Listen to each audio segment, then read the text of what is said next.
ભાઈ તમે 19,999 માં હરિદ્વારની જાત્રા કરાવો છો? ખાલી હરિદ્વાર જ નહીં, આપણે 4 ધામ યમનોત્રી, ગંગોત્રી, કેદારનાથ, બદ્રીનાથ ચારે 4 ધામની જાત્રા કરાવીએ. સૌથી સસ્તું પેકેજ એટલે જેટીસી નું પેકેજ. તો 19,999 રૂપિયામાં તમે કેટલા દિવસ અહીંયા જાત્રા કરાવશો ને રહેવા જમવાનું શું કરવાનું? 10 દિવસની 4 ધામની જાત્રા કરાવીએ છીએ, જેની અંદર આપણે સ્ટાન્ડર્ડ ડિલક્સ રૂમ, જેની અંદર એક રૂમની અંદર 4 જણા રહી શકે એવો રૂમ હોય છે.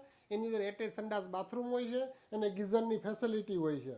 અને તમે વાત કરી જમવાની, તો જમવાની અંદર આપણે ગુજરાતી કાઠિયાવાડી રસોઈ હારે લઈ જઈએ છીએ કે જેમાં સવાર, બપોર, સાંજ ત્રણેય ટાઈમનું જમવાનું આપણા યાત્રિકોને મળી રહેશે. વાહ વાહ, તમે તો બાકી જલસો પડાવી દો હો બધાને. સુરેશભાઈ, 19,999 હરિદ્વારથી હરિદ્વારની તો યાત્રા કરાવીએ જ છીએ, પણ જે મિત્રોને ટ્રેનની, ફ્લાઇટની ટિકિટના પ્રોબ્લેમ આવે છે એના માટે આપણે 31,999માં રાજકોટથી અમદાવાદથી આપણે એસી સ્લીપર બસ ઉપાડીએ છીએ, જેની અંદર અમે રસ્તામાં એસી હોટલ પણ આપવાના છીએ. હરિદ્વારમાં પણ એસી હોટલ આવશે અને સાથે ટૂર મેનેજર તો ખરા જ. અને આની અંદર અમે 4 સ્થળ એક્સ્ટ્રા લઈએ છીએ: નાથદ્વારા છે, કાંકરોલી, પુષ્કર અને ખાટુશિયા. મિત્રો, તમે આ 4 ધામનું પેકેજ તમારે નજીકના કોઈ પણ mobile store, beauty parlour, stationery store કે ઇન્સ્યોરન્સ એડવાઇઝર પાસે ઓનલાઈન બુક કરાવી શકશો અને તમારી મનગમતી સીટ પણ તમે મેળવી શકશો. તો મિત્રો, તમે રાજકોટ, જુનાગઢ, જામનગર, અમદાવાદ, સુરત, વડોદરા કોઈ પણ સિટીમાં રહેતા હોય દરેક સિટીમાં તમે પેકેજ બુક કરાવી શકશો.